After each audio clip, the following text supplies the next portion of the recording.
America और Israel को शायद इस बात का अंदाजा नहीं रहा होगा कि उनके ताबड़तोड़ हमलों के बावजूद 3 सप्ताह बीतने के बाद भी ईरान इतना ताकतवर पलटवार जारी रखेगा। वो भी तब जब उसकी पूरी लीडरशिप कहा जा रहा है कि समाप्त हो गई है। उसके सबसे बड़े लीडर खामनेई मारे जा चुके हैं, तमाम मिनिस्टर्स मारे जा चुके हैं। उसके बावजूद ईरान का नियंत्रण न सिर्फ स्ट्रेट ऑफ हॉर्मुज पे पूरी तरह से बना हुआ है, बल्कि वो लगातार जहां चाह रहा है वहां हमले कर रहा है। न सिर्फ इजराइल में हमले कर रहा है, बल्कि गल्फ में अमेरिका के जितने भी अड्डे हैं वहां पर अटैक कर रहा है। अमेरिका के जो डिफेंस एस्टैब्लिशमेंट है वहां पर अटैक कर रहा है। इतना ही नहीं, कतर जैसे देशों में, बहरीन में, जहां पर तेल और गैस के दुनिया के सबसे बड़े स्टोरेज हैं, वहां पर भी ईरान लगातार अटैक कर रहा है। अगर आप देखें तो अमेरिका और इजराइल की इस बेवकूफ़ी ने दुनिया के करोड़ों घरों के सामने भोजन का संकट पैदा कर दिया है। आज भारत, पाकिस्तान, बांग्लादेश, तमाम देशों में, तमाम छोटे बड़े देशों में, इतना ही नहीं तमाम ताकतवर देशों में भी एक अभूतपूर्व ऊर्जा संकट खड़ा हो गया है। अभी तो इसका सीधा असर उद्योगों पर और लोगों के घरों पर यानी किचन पर पड़ रहा है। आने वाले कुछ दिनों तक अगर ये युद्ध ऐसा ही चलता रहा तो सड़कों पर गाड़ियों के पहिए भी थम सकते हैं। डीजल और पेट्रोल की क्राइसिस का भी सामना करना पड़ सकता है अगर स्थितियों में सुधार नहीं हुआ तो। जिस तरह से स्ट्रेट ऑफ हॉर्मुज पर नियंत्रण करके ईरान ने कई देशों की एनर्जी सप्लाई को रोक दिया है, भारत परेशान है, तमाम देश परेशान हैं।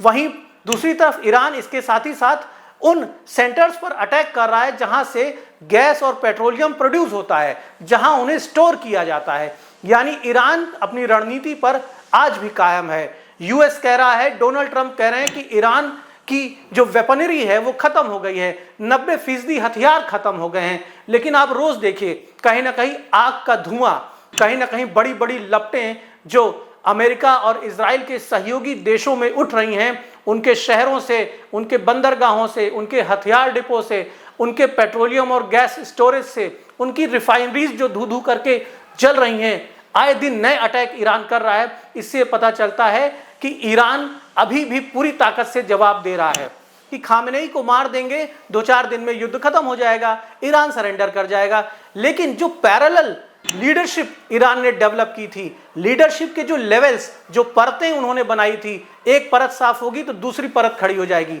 दूसरा लेवल खड़ा हो जाएगा। एक पूरा कैडर बेस्ड लीडरशिप जो ईरान की वहां पर बनी हुई थी वो आज काम कर रही है। ऐसा लगता है कि ईरान वाकई में 20 सालों से इस युद्ध के लिए तैयारी कर रहा था, इंतजार कर रहा था, और जब मौका आया तो उसने दिखा दिया कि पूरी दुनिया में वो हाहाकार मचा सकता है। आज पूरी दुनिया में करोड़ों लोग परेशान हैं, अरबों लोग परेशान हैं। झगड़ा देखा जाए तो डायरेक्टली सिर्फ 3 देशों के बीच है, ईरान के बीच है, अमेरिका और इजराइल के बीच है। लेकिन आप देखें तो परेशान कितने देश हैं। दुनिया का पूरा एक बड़ा हिस्सा परेशान है। दुनिया की आधी आबादी, आधी से ज्यादा आबादी इस युद्ध से धीरे धीरे प्रभावित हो रही है। और अगर ये युद्ध जल्दी नहीं रुका, और इसी प्रेशर टैक्टिक्स पे ईरान काम कर रहा है। ईरान ये जो हमले कतर में, बहरीन में, यूएई में कर रहा है, उनके एयरपोर्ट्स पे कर रहा है, ईरान चाहता है कि इसकी खबरें ज़्यादा से ज़्यादा मीडिया में फैलें, पूरी दुनिया में एक पैनिक क्रिएट हो, एक भय का वातावरण पूरी दुनिया में बने और इंटरनेशनल प्रेशर क्रिएट हो यूएस के ऊपर, अमेरिका और इजराइल के ऊपर कि इस युद्ध को जल्दी रोको, वरना पूरी दुनिया परेशान हो जाएगी। पूरी दुनिया में पेट्रोल, गैस, एलएनजी, एलपीजी की सप्लाई रुक जाएगी और करोड़ों लोग जो हैं उनके सामने भोजन का संकट, रोजगार का संकट खड़ा हो जाएगा। अब ये देखने वाली बात है कि यूएस जो खुद को दुनिया का दादा समझता है, इजराइल जो खुद को दुनिया का इंटेलिजेंस चीफ समझता है, वो कैसे इस समस्या का समाधान करते हैं।